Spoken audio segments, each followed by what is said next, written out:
Ok, guys, le estoy diciendo a Paul que me diga, porque la semana pasada estaba platicándonos acerca de una historia y lo interrumpí porque quería que se quedara para esta semana. Y es una historia donde Luis Miguel iba en un avión y de repente el avión se sabía o les dijeron que iban a chocar, porque creo que el tren de aterrizaje no bajaba o algo pasó.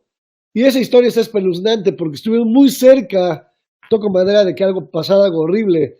Entonces, Polito, do you remember that story? It's be hard one to forget. Can you tell us about it? Yeah, it was, I believe it was 1995. Wow. And it was in Guadalajara. I wasn't in that plane. I was with the band and the technicians, so we could set up the stage and be ready for him when he came in. So you were already you already were in the venue where he was supposed to play. In the venue already. It's early in the morning. Wow. And then we didn't see him for a while. Remember back then, you didn't really have cell phones. Yeah. So we did get a phone call. He was on his way, but they had crashed. They crashed? The plane, in the end, they all got out of it safely, but the plane burnt up. It was gone. No way. Well, and the problem was people that travel with him. One of them is this lady, I think her name's Edith. Okay. And she helps him with the clothes. She keeps the clothes clean and organized, and you know, he's always got a couple of Armani tuxes, and he's got some nice stage wear.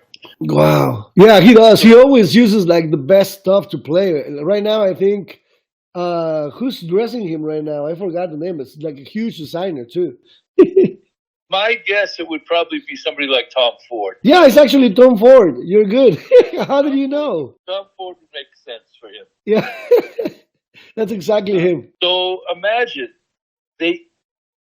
so there's a couple of crazy parts of this story. One of them is, okay, so you're going to make a crash landing. Okay. If you or I were in the plane, where would we be? Where would we be? We probably like praying in the cockpit or something. Well, no, we'd be in the back because they don't back the plane in. They go head first. Oh, okay. He's in the control. He's in the cockpit, seeing everything. He didn't want to miss anything. Wow, exactly. That's what that's funny because that's exactly what I would think. I would go to the cockpit to see what's happening and at least witness what, you know, everything. He fought his way out and got some other people out. The pilot, one of them was hurt a little bit. One of them, but his whole small entourage, the one that traveled with him wherever he went, like I said, the clothing person, when they got everybody out, the thing went up in fire and it was gone. So all of his clothes were in there, his travel clothes. Oh, but wait! Before you go forward, hold on. Let me translate, and then I want to ask you a question before we go to like everything else. Hold on. Ok, chavos, le pregunté, ¿qué pasó con ese accidente donde se iba a matar en el avión? Y me dice, no, pues sí, chocaron, así como si nada. Y digo, ¿cómo que chocaron? Y dice, sí, o sea, iban en el avión y pues les dijeron que no podían, que iban a tener que hacer un aterrizaje forzoso y que iban a tener que caer y pues que el avión iba a medio a chocar. Y en eso me dijo que él tenía toda su ropa con él, que lleva una chava que se encarga de su wardrobe, de todo su ropa, que se llama Edith, y dice que tenía ropa de diseñador, y le dije, no, pues sí, el diseñador que lo viste ahorita, le dije que no me acordaba del nombre, y él adivinó, y él dijo, no, pues ha de ser Tom Ford, y dije, sí, es Tom Ford. Entonces, ahí fue cuando me dice, bueno, pues chocaron, y al final me dice, ¿tú en dónde hubieras estado si te dicen que el avión va a chocar? Y dije, no, pues yo me meto a donde están los pilotos. Y dice, guau, pues sí, ahí Luis Miguel se metió a donde estaban los pilotos para verlo todo. Y dije, sí, es lo que yo hubiera hecho también, la verdad, ir hasta el frente a ver qué estaba pasando, ¿no? Y dice, pues ahí estaba, y luego chocaron, y creo que uno de sus pilotos estaba medio herido y todo, pero a nadie le pasó nada, gracias a Dios. Y se salieron, y ahí es donde él iba ya a decirme qué estaba pasando qué pasó con su ropa y todo eso, porque Paul estaba en el lugar donde iban a tocar con los músicos, con la banda, obviamente, porque ellos tienen que llegar temprano a hacer el soundcheck, la prueba de sonido. Él estaba allá, pero le quiero preguntar qué pasó en el avión antes de que chocaran. So, Paul, before the crash in the plane, do you know what happened? Like, for example, they told them, hey, you guys, the plane is going to crash, basically. So Luis Miguel fights his way in the cockpit to witness everything. But then what happens with everybody in the plane? Are they crying? Are they like praying? Are they talking? What are they drinking? What are they doing? I wasn't there, so I can't tell you. But my guess is it wasn't good because they kind of knew. I think it was a problem with landing gear, or it was a problem with something. Wow. So it wasn't a good thing. It was. I'm sure it was a bit of a panic. I could imagine, man. That is crazy. Le pregunté que qué estaban haciendo en el avión antes de chocar, cuando les dijeron van a chocar y se van a dar en la torre. Pues dice, yo no estaba allí, no te puedo decir exactamente, pero me platicaron que todos estaban en pánico y que estuvo horrible porque pues, pensaban que se iban a matar. So, sí, me preguntaron, aquí me está preguntando Laurita, ¿por dónde iban o para dónde iban? Iban para Guadalajara, Laurita, es lo que dijo Po. Entonces, oye, so Paul, so what happened when they land? You said one of the pilots was injured or hurt? Yeah, I think there was a small injury or nothing Major. life-threatening, but it was okay. That's amazing. What did they do that they could actually save everybody's lives? Like, what did they do? Do you know? I wasn't there, so I can't tell you exactly what happened. Yeah, but yeah. I can tell you this. Uh-huh. When Luis Miguel showed up at the venue Okay. in Guadalajara, his clothes were a little bit ripped. He had glass in his hands. No. We had to pick the pieces of glass out of his hands. Oof. And the smell of jet fuel in the clothes was very strong. And were his clothes the ones that Tom Ford designed, or he was wearing like relaxed clothes, like jeans and a sweatshirt? Well, he was wearing the relaxed clothes, Oh. but there's a trunk of his stage wear. Wow. That he didn't have. So back then, I think it was Armani suits, not the Tom Fords. Okay. So he had the Armanis. So imagine showing up and your clothes are kind of ripped and you can't, all of his stage clothes are burnt up. They're gone. That's crazy. That's crazy. Hold on.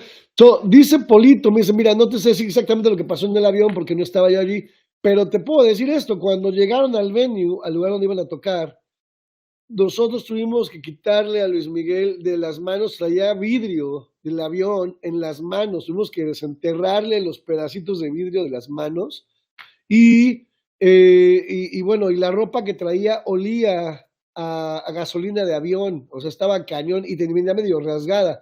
Dice que el baúl donde venía la ropa de Armani, porque en ese tiempo no era Tom Ford, era Armani, dice que ahí eso se perdió. So they lost his chest with all the clothes? Yeah. Wow. The fire took all that.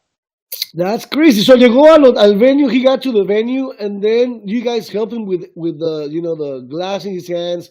What did he do about the clothes? Did he want to play after all that, or did he cancel? No, he didn't. He didn't want to cancel at all. Wow.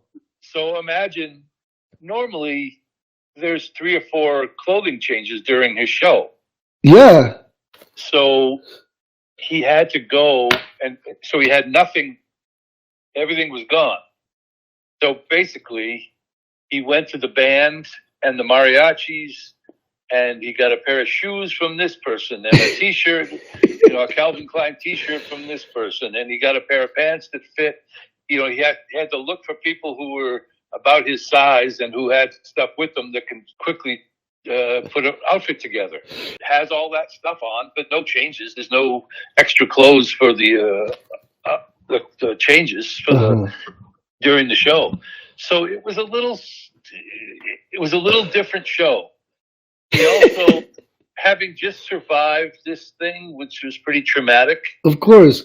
He spent a lot more time talking on a personal level to the audience. Wow. And it was quite a show.